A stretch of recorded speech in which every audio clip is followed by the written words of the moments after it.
안녕하세요. 자, 우리 모두가 가지고 있는 고민, 바로 모공이죠. 그리고 모공에 끼어 있는 블랙 헤드와 화이트 헤드. 두 개가 정말, 이 모공이 넓은 거는 보기 흉한 것뿐만 아니라 화장을 해야 되잖아요. 그럼 제일 문제가 우리 뭐예요? 화장을 했을 때 들뜬다는 거예요. 특히 모공 부분이 구멍이 싹 매끄럽게 시멘트 바르듯이 파운데이션을 발랐을 때 딱 덮이는 게 아니고 여기가 이렇게 구멍이 움푹 파여서 오히려 피부 좋은 사람들보다 화장을 아주 얇게 아주 조금만 했는데도 화장을 떡칠한 것처럼 보이죠. 화장을 일부러 그래서 더 잘 안 해요.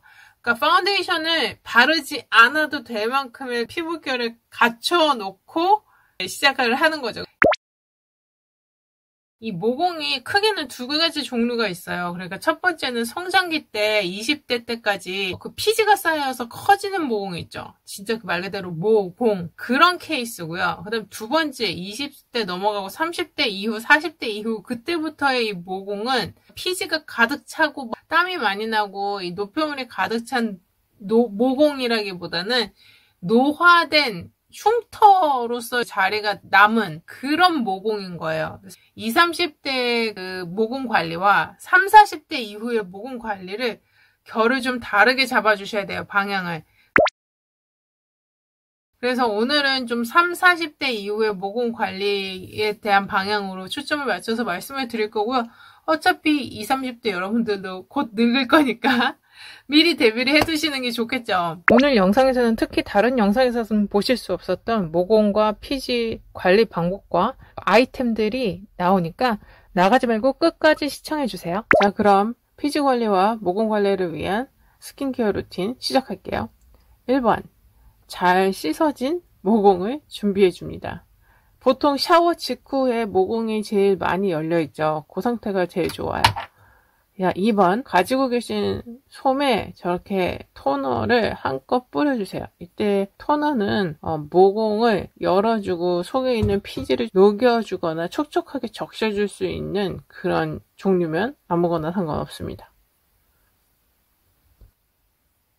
지금 제가 사용하고 있는 이 화장솜 되게 신기하게 생겼죠. 이게 필리밀리에서 나온 2분의 1 솜이라는 화장솜이라는 건데요. 중간에 뜯을 수가 있어요. 그리고 다른 것처럼 뭐 몇 겹씩 돼 있는 게 아니고 저렇게 얇게 한 겹을 반으로 나눠 놓은 거거든요. 그래서 마스크 시트처럼 저런 식으로 펴 바를 수 있도록 그렇게 만들어냈어요. 참 사람들 머리 좋죠?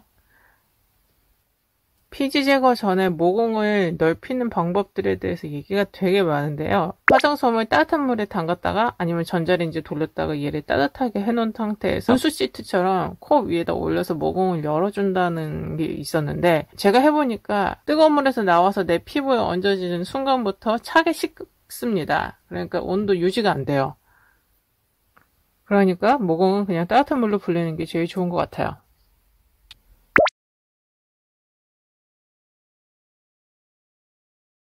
모공 치료에서 가장 중요한 것은 모공을 줄이기 위한 세 가지 원칙을 지키는 건데요. 첫 번째가 피지를 줄이는 거, 두 번째가 모공 주변을 타이트하게 가꾸는 거, 세 번째가 피지가 증가하거나 저류되지 않도록 유지하는 게 중요합니다. 그래서 요즘 그 피지 제거 크림들 보면 수분 크림이라던가 유화 성분 함량이 굉장히 높은 것을 보실 수 있어요. 그래서 저는 오늘 오일 클렌저랑 계면 활성제가 들어있는 폼 클렌징까지 함께 섞어줄 텐데요. 이게 바세린만 단독으로 쓰는 것보다 이 세 가지가 골고루 조합이 돼서 들어가면 모공을 녹이면서도 또 그 모공을 부드럽게 유화시켜주는 작업을 도와줄 수 있죠. 그러면 모공의 크기를 크게 늘리지 않고도 자연스럽게 녹아서 배출되는 효과를 얻을 수 있습니다. 그래서 크림을 만들어 놓고 저렇게 먼저 오일로 기존에 있는 피지들을 좀 녹여줄게요. 자, 이제는 미리 만들어 놓은 모공 크림을 코에다가 발라줄 거예요. 저는 나비존 부위에 주로 모공이 발달해 있으므로 나비존 부위로 좀 넓게 펴서 발라줄게요. 이때 모공이 다 뒤덮일 만큼 이 바세린을 충분히 덧발라주시는 게 좋아요. 이불을 덮는다는 느낌으로 그렇게 덧발라주시되 너무 많이 발라주실 필요까지는 없어요. 딱 내 모공 속에 들어가서 피지를 녹일 정도만. 그리고 녹인 모공을 다시 그 바세린의 유분기를 촉촉하게 불려주는, 채워주는 그런 기능을 할 정도까지만 그렇게 발라주시면 됩니다. 이 스패츌라의 장점은 균일하게 바를 수 있다는 거예요. 제가 스패츌라 여러 번 제 영상에서 보여드렸는데 다이소 가시면 싸게 사실 수 있거든요. 올리브영이나. 그래서 스패츌라로 여러 가지 활용도가 높으니까 구입하셔서 사용해 보시기 바랍니다. 이외에 오일 성분을 사용하게 되면 좋은 거는 기름기를 빨아당기는 역할을 하거든요. 그래서 이 블랙헤드와 피지와 같은 노폐물 뿐만 아니라 우리 뭐 파운데이션이나 컨실러 같은 거 바른 다음에 그런 잔여물 남아있잖아요. 그런 거 역시도 이 오일 베이스 메이크업 제품들도 다 잘 지워낼 수 있습니다. 가끔 물어보시는 분들이 계세요. 이거 그런 계면 활성제나 클렌징 오일 때문에 피지가 녹아지는 거 아니냐 이렇게 말씀하시는데 맞아요. 그것 때문에 이 성분을 사용을 하는 거고요. 단지 작용 원리가 조금 다를 뿐이에요. 그 같은 이론을 가지고 작용 원리를 다른 데 적용함으로써 효과를 극대화한 거죠. 그러니까 오일과 계면 활성제가 이 모공 안으로 들어가서 하는 역할은 피지를 불려주고 계면 활성제는 그 불린 피지를 싹 녹여주는 그런 역할을 합니다.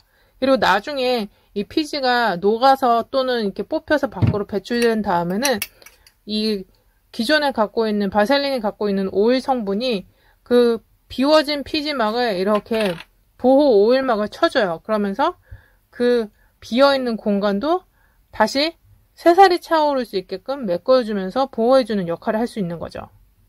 그리고 피지 분비를 증가시키는 일을 방지하기 위해서는 제가 누누이 말씀드리지만 먹는 게 굉장히 중요해요.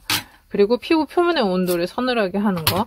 피부 표면의 온도를 얼굴이 조금만 뜨겁다 싶으면 바로바로 쿨다운을 해주세요. 뭐 팩을 얹으시든 알로에 겔을 얹으시든 약간 그래서 피부 항상 온도를 서늘하게 유지를 해주시고 그 다음에는 이제 성호르몬의 문제가 있겠죠. 근데 저는 사실 성호르몬제, 피지 조절제 이런 거 먹는 거 경구용은 좀 비추해요. 왜냐면 들어가서 호르몬 작용에 영향을 끼치면 나중에 우리 완경기 들어서 발생할 여러 가지 문제들이 예상이 되기 때문에 그거는 비추입니다.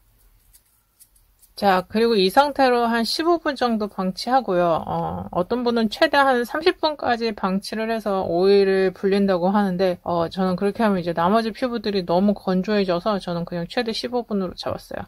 그리고 무엇보다 제가 여기서 노리는 효과는 피지의 배출이 아니라 피지를 어느 정도 좀 녹이는 거기 때문에 유화 정도에서 오늘 그치면 됩니다. 제가 아까 말씀드렸죠. 피지를 오늘 당장 어떻게 한 번에 다 뿌리 뽑아보겠다. 이런 거보다는 좀 마음을 내려놓고 그냥 평생 천천히 함께 할 그런 단계라고 생각하시면 된다고요.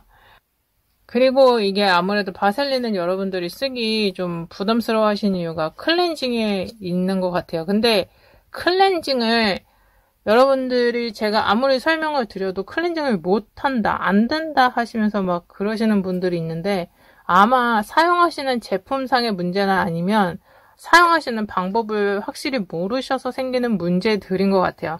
지금 보이는 저런 오일 클렌징 같은 경우는 기름은 기름으로 지워야 되잖아요. 그래서 기름으로 싹 지워내고 오일 클렌징 자체를 물 묻은 손으로 닦아내시면 안 돼요. 마른 손으로 오일 클렌징을 비벼가면서 살살살살 기존에 가지고 그 메이크업 잔여물이라던가 이런 거를 닦아줍니다.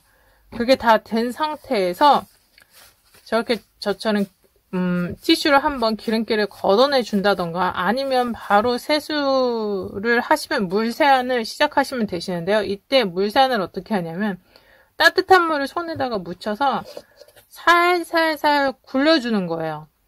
그러니까 내가 오일 클렌징을 얼굴에다 발라놓은 게 한 번에 그냥 훅 씻어내는 게 아니라 얘네들을 따뜻한 물로 살살살 비벼주면 얘네가 하얗게 밀크화가 된다 그러거든요. 하얗게 우유처럼 색깔이 변하면서 다 미처 닦여 나오지 못한 오일 성분들을 다 녹여줘요. 그 작업까지 끝내고 그 다음에 폼 클렌징으로 또 거품을 내서 오일로 닦아낸 다음에 폼 클렌징까지 2, 3차 세안이 끝났으면 이제 비워진 모공을 비타민 ABC로 다시 채워서 넣어줄 거예요. 사실 이 작업이 가장 중요한 작업이거든요. 그러니까 비워내는 것보다 더 중요한 건 채워넣는 게 더 중요해요. 다이어트에서도 사실 빼는 것보다 유지 관리하는 게 더 어렵잖아요. 피부도 마찬가지라고 생각하시면 됩니다. 모공 속에 있는 피지를 녹여주고 비워냈으면 얘네들을 타이트닝 시켜주는 게 관건이죠. 그래서 이때 비워진 공간에 충분한 영양소가 들어갈 수 있도록, 특히나 앰플 같은 거 ABC 요럴 때 기회 좋잖아요. 앰플 비타민 ABC를 순서는 어떻다 그랬죠? 그렇죠. C 먼저 쓰고 그 다음 B 쓰고 그 다음 A 쓰는 거예요. A 같은 경우는 비타민 A를 따로 가진 게 없으신 분들은 스티바 A 크림 있죠? 그거를 바르셔도 됩니다. 그래서 저렇게 공들여서 발라서 앰플을 쑥쑥 넣어주세요. 지금 저는 이제 비타민 B 나이아신 아마이드를 바르고 있는 순서네요. 제가 이날 영상에서 사용한 비타민 앰플 제품은 비타민 C, 비타민 B, 그 다음에 EGF, IGF, FGF 그 성장인자 들어간 그 앰플들까지 넣고 앱솔루트 셀렉티브 토너까지 해서 마무리를 해줬습니다.